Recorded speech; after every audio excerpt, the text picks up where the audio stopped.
Hello বন্ধুরা, তোমরা কেমন আছো?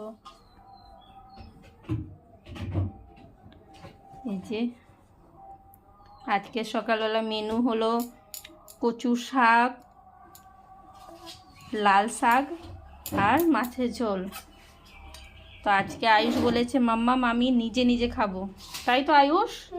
তুমি নিজে খাবে তো? খাবার বেশ করতে নেই তো, ঠাকুর রাগ করে। এটা আয়ুষের থালা, আয়ুষকে দিয়ে দিলাম লাল শাক। শাক রান্না করেছিলাম।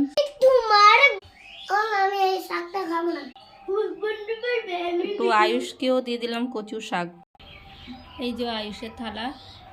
তোমরাও ভাবছো যে আয়ুষ এত ছোট, আয়ুষ কচু শাক দিচ্ছি। তো আয়ুষকে আমি ছোটোবেলার থেকে সবই খাওয়ার অভ্যেস করিয়েছি, উচ্ছের থেকে সবই। তো আয়ুষ সবই খেতে পারে, এমনি কোনো প্রবলেম হয় না ওর। বাচ্চাকে যেভাবে মানুষ করবে বাচ্চা সেভাবেই মানুষ হবে। তো ওকে আমি ছোটোবেলা থেকে সবই খাইয়েছি। তো আর সবই খেত। প্রথমে খেতে চাইতো না, ওই 2-3 দিন কন্টিনিউ করতে করতে ও এখন সব কিছুই খায়। তো আয়ুষের ভাত মেখে দিতে হচ্ছে আমাকে, যেহেতু মাখতে পারবে না। রান্না কেমন হয়েছে বাবা? ভালো হয়েছে। তুমি নিজে নিজে খাচ্ছ? খাও খাও খাও। আজকে আয়ুষের স্কুল ছুটি, তো আজকে আমি বললাম আয়ুষ তুমি নিজে নিজে খাবে। আজকে মাম্মা আর বেবি একসঙ্গে খাবে, তাই তো? বাবা এখন কাজে গেছে, বাবা আসলে খাবে, ডিউটি গেছে বাবা। খাও। এই গরম গরম ভাত আর লাল শাক।